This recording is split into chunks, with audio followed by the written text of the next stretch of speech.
Hello everyone and welcome to the National Army Museum for this week's Friday Insight. Here at the museum, it is the home of the history and heritage of the Army, a place where you can experience the story of the Army from the perspective of those who served in it. There are many ways you can support the museum: by booking our shop, visit the cafe, donate, or become a member, where you get exclusive discounts and your very own event programme. Today, I am delighted to welcome Professor Philip Shaw. Philip is a Professor of Romantic Studies in the Department of English at the University of Leicester, specialising in British Romantic literature, literature theory, and visual culture. He has published widely on the topics of poetry and romantic imagination of conflict in culture. Today, Philip will explore the world of Victorian military art, reflecting on the relationship between wartime experiences and domestic daily life. There will be time for questions at the end of our discussion for both our online and in-person audiences. For online audience, post a question in the Q&A chat bar. These will be put to the speaker at the end of the talk. Moving on to some technical points. Should we encounter any technical issues, please bear with us whilst we work to rectify them. We find refreshing your browser solves most issues. A member of our team will always be active in the chat. With all that said, I'll now pass over to Philip. I hope you'll enjoy the talk. Thank you so much for coming. Thank you.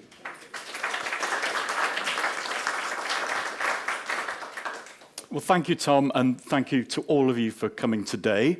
I'm going to start with asking you a question. Have you seen the Myth and Reality exhibition upstairs? Yes. Okay. So some of the paintings that I'm going to talk about today, you can see in that exhibition. Anyway, without further ado, let's begin. Whoops, that's in the wrong order. Yeah, it's a nice picture, but it's gone in the wrong order. Let's get back to the beginning. There we go. Right. So, you'll all recognize this picture, I'm sure. When thinking of images of war in the Victorian period, we tend to focus on paintings that recall, in Lady Butler's words, the pathos and heroism of war. A painting by Butler that brings to mind this latter quality is Scotland Forever, an image so well known that there's almost no need to display it here. Perhaps less well known are those paintings of hers that display the pathos of war.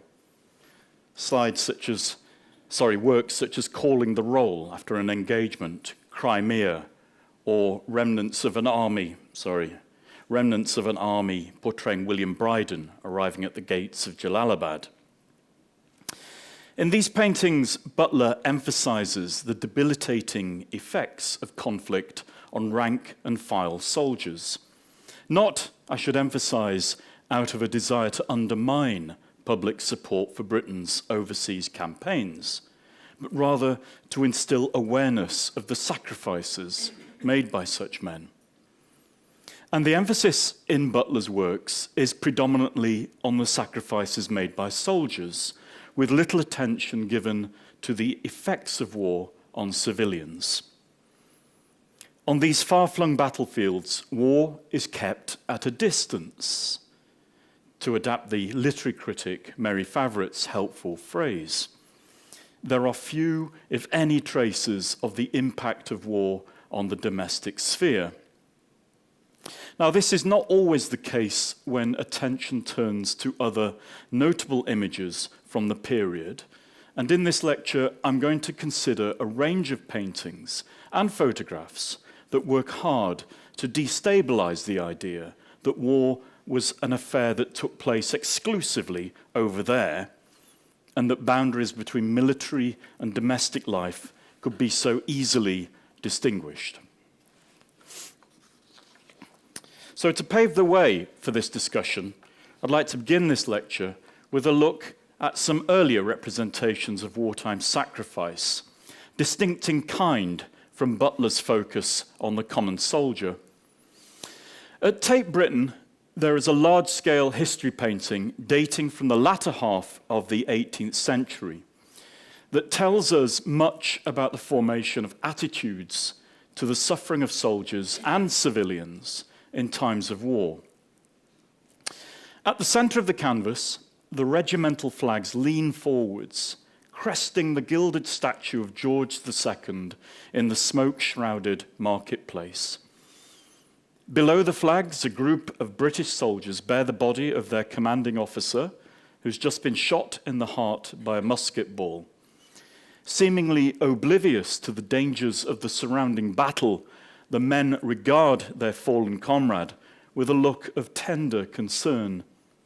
Their commander is dead, yet these men behave with dignity and restraint, knowing that their primary objective is not to mourn, but to win. In this well-known picture, the death of Major Pearson, 6th of January 1781, by John Singleton Copley, a work commemorating the successful defence of the British Channel Island of Jersey against an opportunistic French invasion, the figure of the dead military hero is placed right at the centre of the composition, his inverted body forming the locus of a carefully conceived sequence of interlocking diagonals, from the bisecting planes of the British flag to the crisp white letter X's of the soldiers' shoulder straps, from the cocksure defiance of the sculpted scroll to the counterbalanced posture of its regal bearer, from the forward-thrusting bayonets of the 95th Regiment to the latent charge of the leading officer's sword, and from the steep westward rise of the hill in the upper left corner of the composition to the east-leaning gables of the houses in the centre. The powerful drama of force and counterforce in Copley's picture enlists the viewer in a battle for territorial control, at the heart of which lies the inert yet meaningful body of Pearson and his loyal attendants.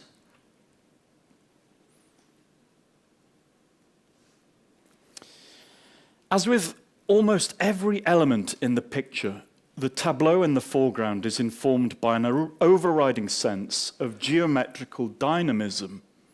The dead weight of the hero's body, which would drag his figure to the bottom right, is compensated, for instance, by the left-leaning posture of one of the supporting officers. Let's go back there. For an uncanny moment, it looks as though the officer is about to use the force stored in his body to pitch Pearson back into the heart of the struggle. The blood that marks the point at which the hero received his fatal wound drips towards the ground. Yet, this taint of mortality is balanced in turn by the vitality of the upward-pointing flagpole, the pathetic sight of the dying officer's supine sword. There we go. The supine sword is similarly checked by the vigorous verticality of the blade wielded by the officer standing in front of the black rifleman. Go back to that again. It's as if the entire picture were working to provide a solution to the brute materiality of war, the fact that bodies must suffer so that we, the subjects of the crown, might be free. In moral and political terms, the depiction of the calm and tender attitudes of the attendants is meant to provide the viewer with a lesson in wounding. Like West's well-known painting, The Death of General Wolfe, the message of Copley's The Death of Major Pearson is clear. The suffering of the common serviceman is as nothing compared with the heroic sacrifice of the officer hero. So we too become subject to this process as, similarly transfixed by this compelling image, we learn to surrender our own interests to that greater sensibility centered in the man. Now, there are echoes here of classical pietas, such as those by Bellini and Fouquet. So melancholy, hysteria, has no place in this painting. And yet, as the gaze follows the painting's directional logic, it comes to rest eventually on the distressed and bewildered family grouping on the extreme right-hand side of the composition. So let's dwell for a moment on the boy. whose gaze seems to look straight at the viewer. What's this boy trying to tell us? Whilst on the one hand, it would be reasonable to dismiss this moment of intimacy on the grounds that Copley's attempting to encourage us to locate a point of sympathy with the larger, impersonal forces of history, there is, on the other hand, a sense in which the excessive nature of the child's stare induces within us perhaps feelings of terror or bewilderment. In stark contrast, I think, to the controlled attitudes of the soldiers. So, in this connection, it's worth noting that Copley draws inspiration for this painting from Rubens's harrowing vision of the Massacre of the Innocents. Through personal and artistic allusion, therefore, the image at least registers the possibility that pathos, in the original ancient Greek sense of the word, might overcome a kind of aesthetic distance that would lead us to over-identify with the sufferings of others, and by extension, question the necessity of war. So let's bear this lesson in mind as we turn to a very different depiction of the sufferings of war, and this is Joseph Wright's Dead Soldier, which was first exhibited at the Royal Academy exhibition at Somerset House in 1789, on the cusp of the French Revolution. Now, in a rare departure from traditional military portraiture of this period, the late 18th century, the painting depicts a grieving widow and her newly orphaned child beside the body of an unidentified soldier. Another family here, devastated by war. So the Dead Soldier proved to be extremely popular with the gallery-going public in the 1790s, and for many years was esteemed as Wright's most successful work. So in 1814, when it came up to auction, the catalogue describes it as the artist's acknowledged chef d'oeuvre, uniting great knowledge of grouping, excellent drawing, and correct colouring with a fine feeling of sentiment. Now, the key word here is sentiment. When the fashionable Whig poet William Haley viewed this picture, he declared it to be the flower of the exhibition. His dying soldier literally made me shed tears.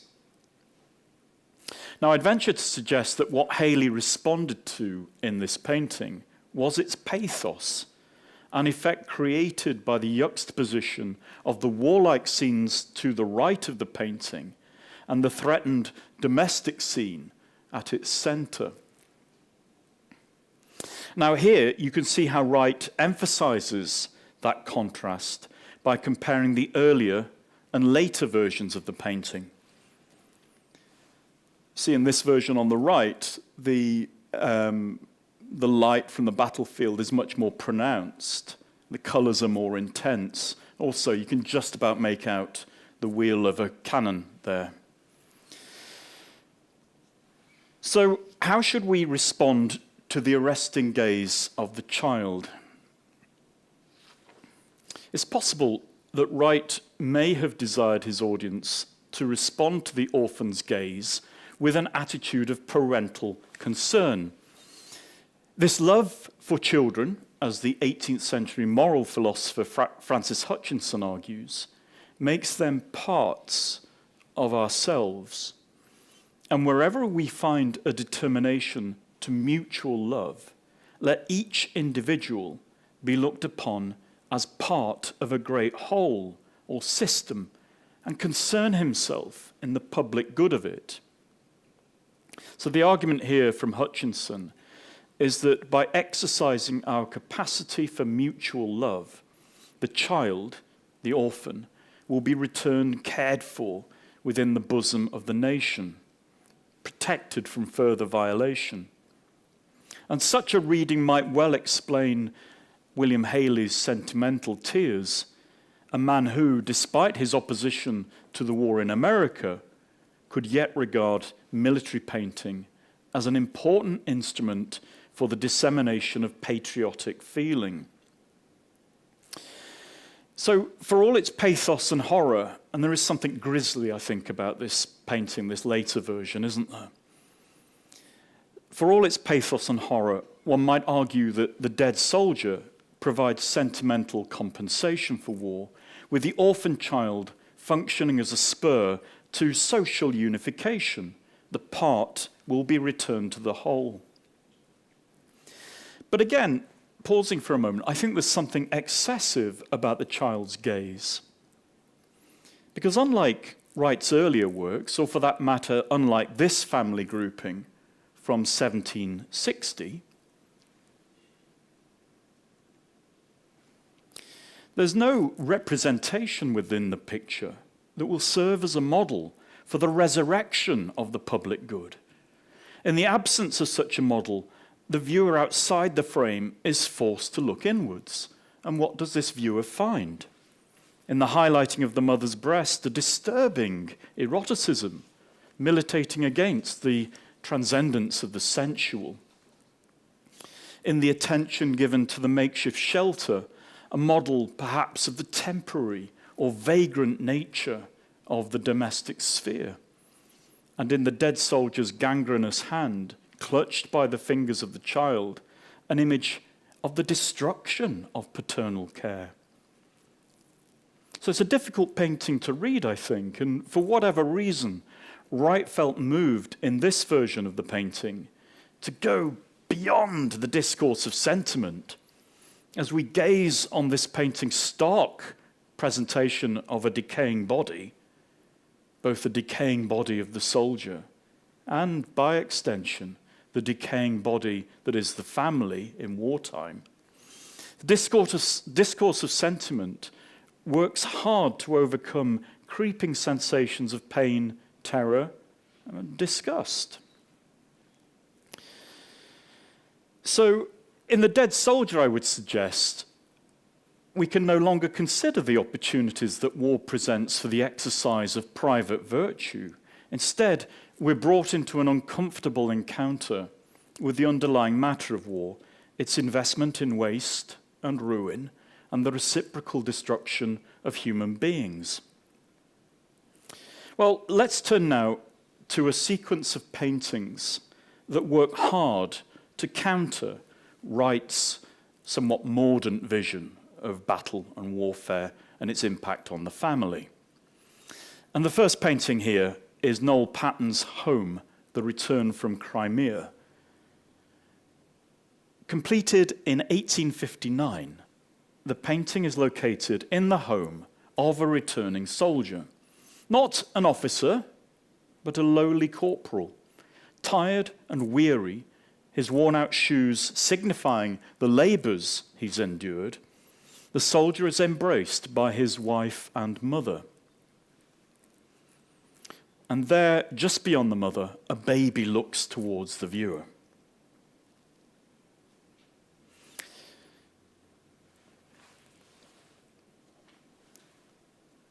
Let's go back to that. So, as the art historian Joan Hickberger observes, the painting carries a range of meanings.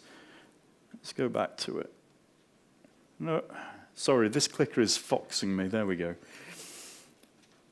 About the nature of man as warrior, of woman as the homemaker, who merely waits, about the reverence of the strong for the gentle or weak, about the domestic nature of the British soldier, the domestic respectability of the working classes, and much more. So a lot has changed since Wright presented his vision of domestic discord on the battlefield. It's important to remember that in the 18th century, soldiers on enlisting had to swear that they were not married. Once in service, only 6 men in 100 were permitted to marry, and then only by permission of the commanding officer. Of course, officers, for their part, weren't restricted in this way.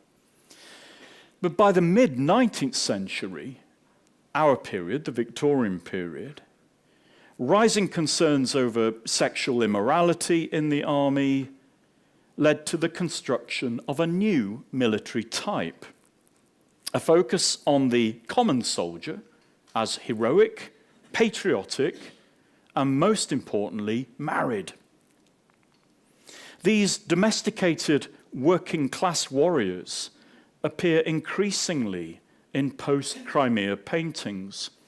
But while these paintings seek to reassure audiences of the respectability of their subjects, perhaps to allay fears of social unrest following the economic hardships of the post-war period, they didn't always succeed in this aim. So look again at the emotions on display in this painting. Yes, there's relief here, but the threadbare furnishings and worn-out shoes are signs of poverty. Might the soldier be wounded? Might he be unfit for work? Will he receive a pension? Such leading questions can only be held in abeyance for so long. So take, for example, there we go again, wrong way. There we are. Take, for example, this famous painting. It's upstairs. You can see it after my talk. It was exhibited at the Royal Academy in 1859. It's Henry Nelson O'Neill's Home Again, 1858. And it shows veterans of the First War of Indian Independence, or the Indian Rebellion, disembarking from a troop ship at Gravesend. Wives and sweethearts greet their partners enthusiastically. Infants are reunited with their fathers, while at the bottom of the gantry, an injured sergeant, accompanied by his bonny-faced wife, is assisted to shore by caring assistants. And here we can see some variants on the painting, which indicate its popular appeal. And let's note those clasped hands, so warm and fleshy and vital, and thus so markedly different from Wright's vision of familial decay.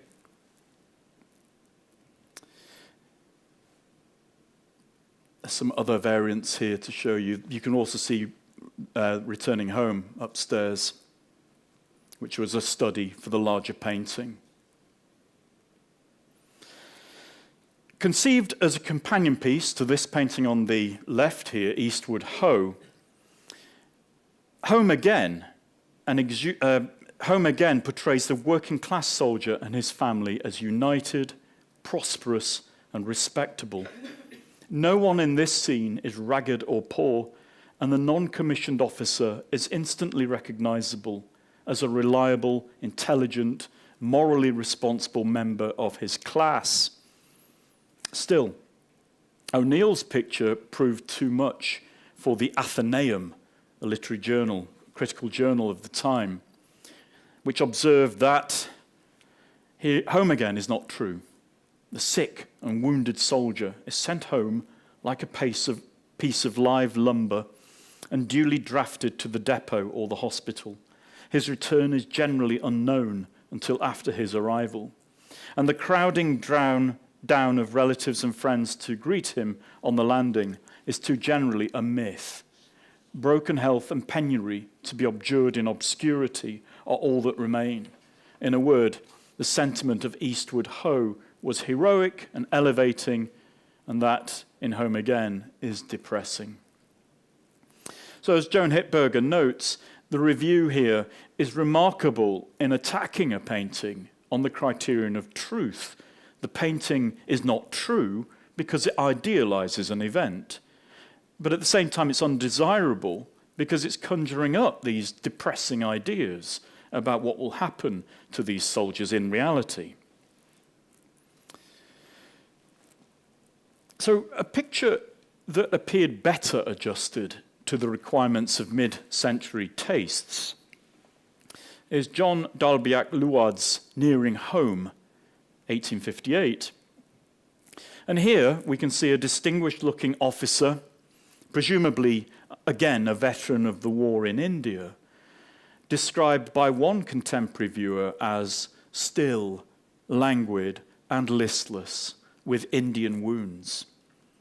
He's lying on the deck of a ship attended by his amiable, sedulous, and ladylike wife, with Dover's white cliffs in close proximity. Luard's painting was well received by critics, no doubt because it provided audiences with assurances of the maintenance of spousal affection during times of war and the likelihood of safe return.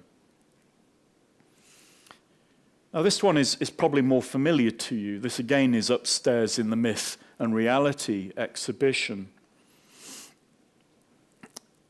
So a picture that appeared better adjusted to the requirements of mid-century tastes is, I think, John Dalbiac Luard's Nearing Home, again 1858.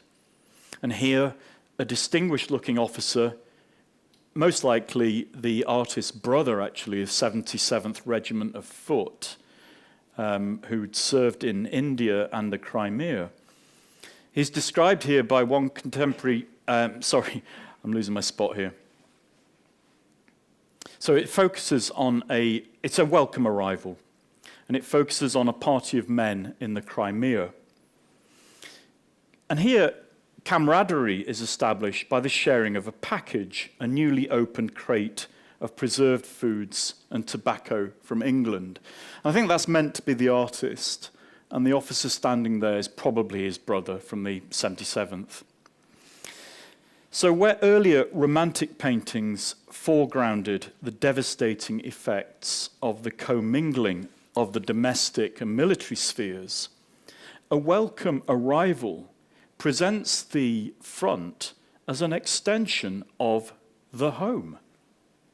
The scene in which the officer's hut has become a home from home is conveyed not only by the presence of the food parcel, with its assortment of familiar mid-Victorian fare, but also by the engravings that you can see pasted onto the wooden walls of their hut.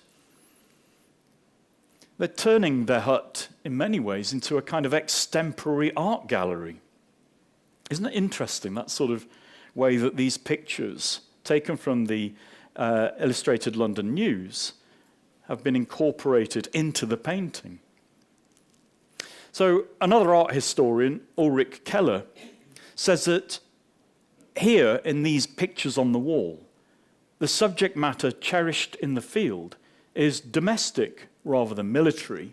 So if you look closely at the painting, what we see here are depictions of domestic scenes, nature scenes, landscapes, theatre plays, and so on, which might well have helped these Crimean soldiers to manage the horror of their daily pursuit.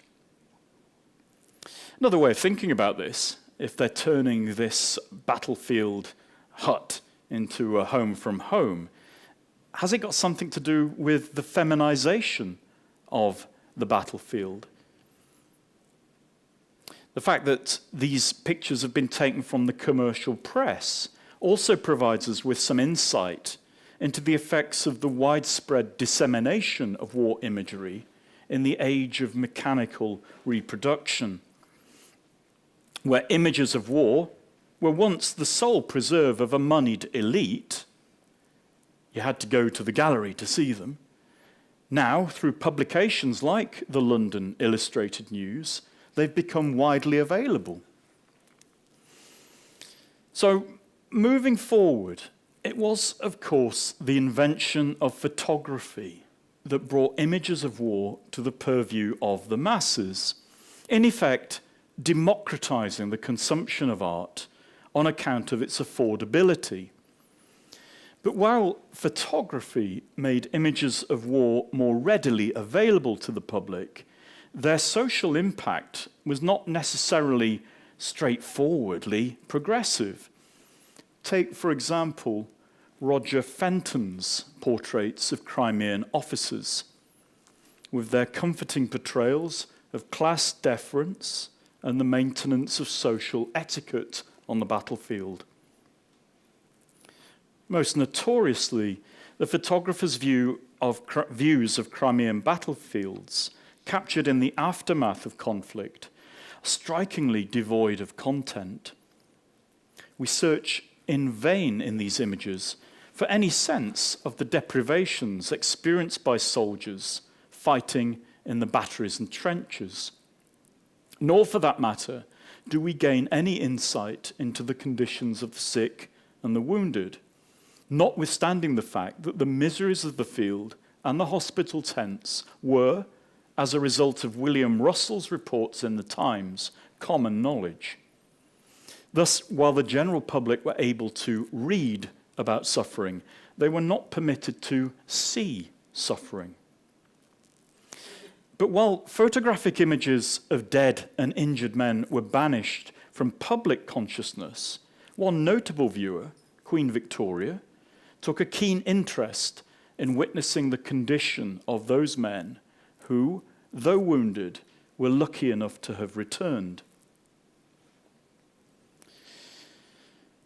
Following visits to the Chatham Hospital, the Queen commissioned the photographers Robert Howlett and Joseph Cundall to take photographs of a selected number of invalid soldiers, many of them mutilated and with missing limbs. Yet, while Howlett's and Cundall's compositions appear unflinching in their stark and somber representations of wartime suffering, the fact that the focus of these images of wounding belongs to the bodies of ordinary working-class soldiers might give us some pause. Where are the officer heroes? The body of the officer hero that was so markedly foregrounded in those late 18th century paintings that I showed earlier is absent here, and therefore we might assume impervious to the effects of wounding. What the Queen sees instead is the lumpen, uncouth body of the private soldier, the ordinary soldier, for whom mutilation by grape shot, rifle, bullets, and disease is perceived as a natural consequence of service. Once discharged from hospital, the lower-class invalid can take his place as an object of charitable attention, his wounds apprehended as signs of voluntary service for the state. Although these pictures appear, therefore, to present a raw, unmediated account of the sufferings of the common soldier, they serve under the guise of inclusiveness merely to render the physical and psychological trauma of war effectively invisible. So, this is the last image I'm going to show you. Let's just pause for a moment and absorb it. This is a portrait of Sergeant Dawson with his daughter at Chatham, 1855. It's been taken by JE Mayall in the aftermath of the Crimean medal ceremony of 18th of May, 1855. And unlike Howlett and Cundall's work, Mayall's image, which was originally intended for commercial distribution and only later incorporated into the Queen's collection, is straightforwardly sentimental. The sight of the sergeant's amputated limb is, on its own terms, undoubtedly affecting, but it is the sitter's direct, piercing stare, conjoined with the anxious expression of the young child nestling in his lap, that draws us further into the composition. So by now you'll have realized there's a theme running through this, and it's to do with children staring at us from these paintings. So, Ulrich Keller, to go back to him, points out that Mayall, renowned for his portraits of royalty, dukes, generals, and the upper middle classes, has gentrified the sergeant, rendering him acceptable for middle-class viewing. But I don't think I agree with this reading. I think it fails to register the peculiar power of the photograph's unscripted details. Mayall could not have manipulated the veteran's haunted, penetrating gaze, a wounded look that presents a challenge to voyeuristic complacency. Nor, for that matter, could he have anticipated the precise and various effects of the young girl's distress. As happy reunions go, the significance of the scene represented in this photograph is by no means secure. Again, we can ask questions of it. Might the girl be afraid of her father? She's not seen him for a long time. He's a man bearing the mental and physical scars of combat. He's changed. He's become perhaps a stranger to himself as well as to others. Keller, who makes good use of Roland Barthes' study of photography in his discussion, neglects to register the sense in which this image, to quote from Barthes, depicts the living image of a dead thing, and therefore becomes uncanny.